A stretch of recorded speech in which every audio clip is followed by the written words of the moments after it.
Namaskar, and today I am discussing US Defence Secretary Peter Hegseth's speech at the Shangri La Dialogue in Singapore on the 30th of May 2025. Before coming to the importance of what Hexaths said, for the uninitiated, Shangri La Dialogue is a defense summit held in Singapore where ministers and defense experts from across the world gather and debate pressing security challenges. The speeches of the US Defense Secretary and the Chinese Defense Minister are the most awaited speeches as they give direction to the position of the two countries about each other and important security issues around the world. This year, the Chinese Defense Minister Dong Jungwon absent at Shangri-La as a snub to the United States and the tariff war Trump has initiated with Beijing. Hexaths spoke for more than 50 minutes where he was optimistic about defense relations with India. He was very favorable with his position about the US position with India and the defense cooperation which the two countries were indulging in. And India, he said, was an example to other allies and partners. He also advised the Indo-Pacific nations to step up a defense spending as the European nations were doing and how US military was shaping up. In a nutshell, Hexath's speech was more about getting peace from strength. But it was the references about the growing threat from China which has caught the attention of defense watchers, and this is what I intend to discuss today. As a disclaimer, Hexaths started from the position that US does not seek war with communist China, but he added US will neither be pushed out of the Indo-Pacific nor allow allies and partners to be subordinated to China. China, as per Hexath, seeks to become the hegemonic power in Asia.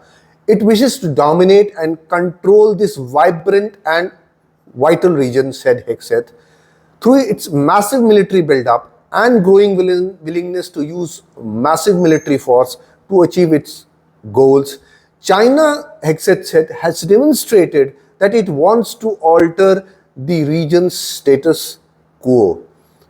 China's behavior towards its neighbors and the world, according to Hexath, is a wake-up call and an urgent one. But somehow when I heard this part of the speech, my mind wandered up to the Galwan crisis which India had with China, and they tried to do similar things and militarily alter the status quo at LOC in Ladakh. But there was not much condemnation, so as to say, from Washington. But since we are discussing Hexath's speech, it would be better to stick to that and discuss the Galwan and how India coped up at Galwan on a different platform on a different day. Now, Hexath pointed towards China using sophisticated cyber capabilities to steal industrial technology and attack critical infrastructure systems in the world, endangering not only economies but lives of the people around the world. He spoke of China seeking to intimidate neighbors in South China Sea and of illegally seizing and militarizing land features in the South China Sea. Now, it is important to mention here that China began the process of militarization of land features in South China Sea somewhere around 2013 after assuring President Barack Obama of the contrary. Hexath and the US see these actions as China's fundamental lack of respect for its neighbors and challenging sovereignty, with the assurance at Shangri-La that any unilateral attempt by China in the South China Sea to change the status quo by force or coercion would be unacceptable to the United States. Hexath then came to the most important part of his speech, the harassment of Taiwan by China. Now, these harassing activities, he said, have been paired with China's rapid military modernization and buildup, including massive investments in nuclear weapons, hypersonic missiles, and amphibious assault capabilities. Now, this military buildup of China has also been detailed in my previous video on the 2025 DIA Worldwide Threat Assessment Report. Hegseth then emphatically pointed to China concretely and credibly preparing to use military force to alter the balance in the Indo-Pacific, with Xi Jinping ordering PLA to be ready to invade Taiwan by 2027. The PLA, he said, is building the capabilities needed to do it and building it at breakneck speed, training for it and rehearsing for the real deal. Hegseth used the speech to warn that any attempt by China to conquer Taiwan would result in devastating consequences for the Indo-Pacific and the world. He was categorical, and here I quote him because it is important to quote him out here. I quote him, "We are not going to sugarcoat it. The threat China poses is real and it could be imminent." Close quote. Hegseth pointed out to the fact that many countries are tempted by the idea of seeking both economic cooperation with China and defense cooperation with the United States. He warned of the leverage China sought with that entanglement.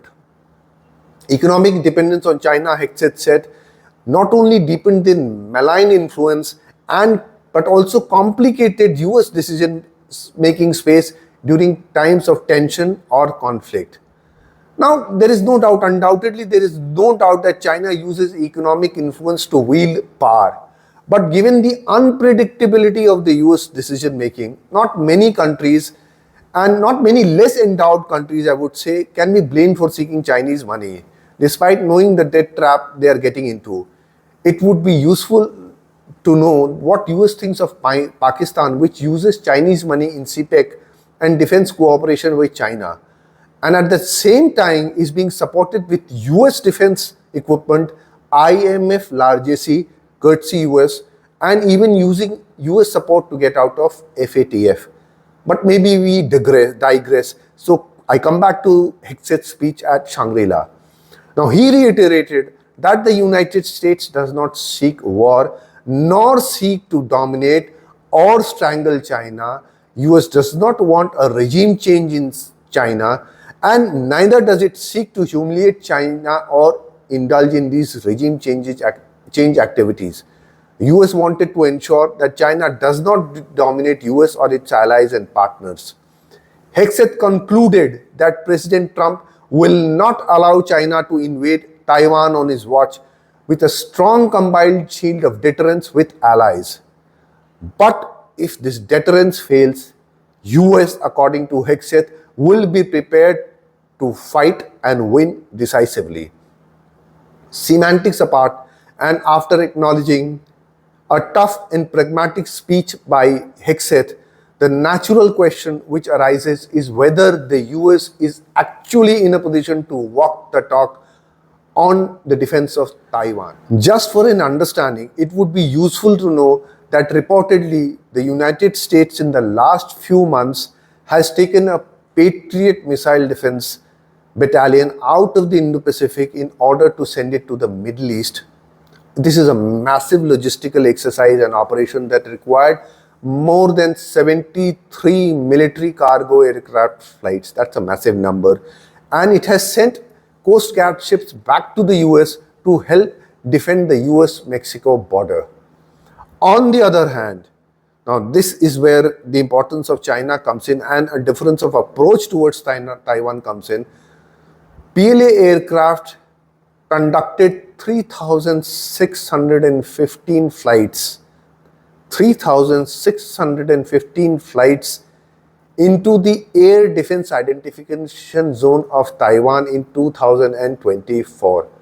Now, this is more than double the 1669 PLA aircraft intrusions recorded in 2023 and is far higher than the 1597 aircraft recorded in 2022 and the 972 aircraft intrusions into the ADIZ in 2021. So you can see how the numbers are escalating. In January and February 2025, the PLA flew another 739 aircrafts into the ADIZ, the data show.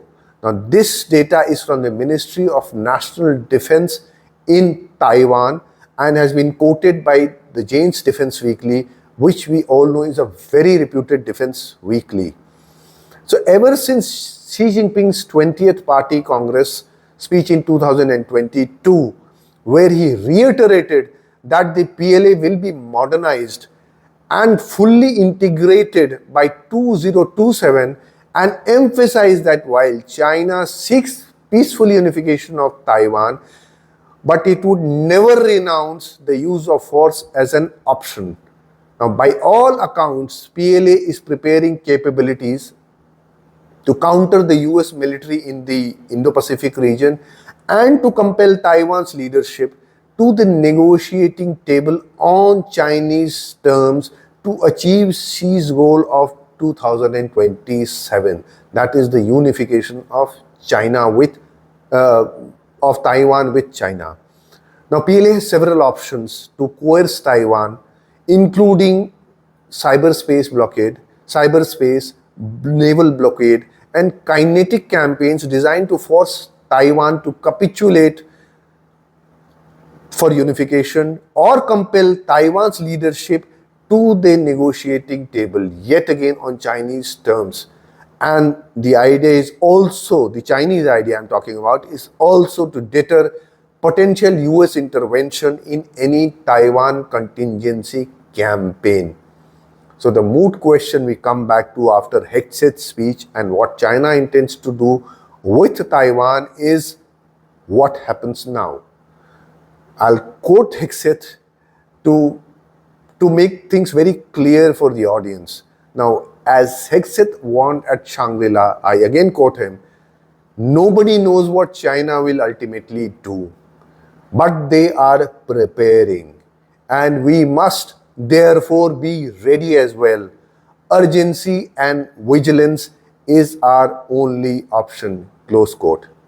So the only thing we defense watchers and defense analysts can do is wait, study, analyze, watch for what happens next with Taiwan.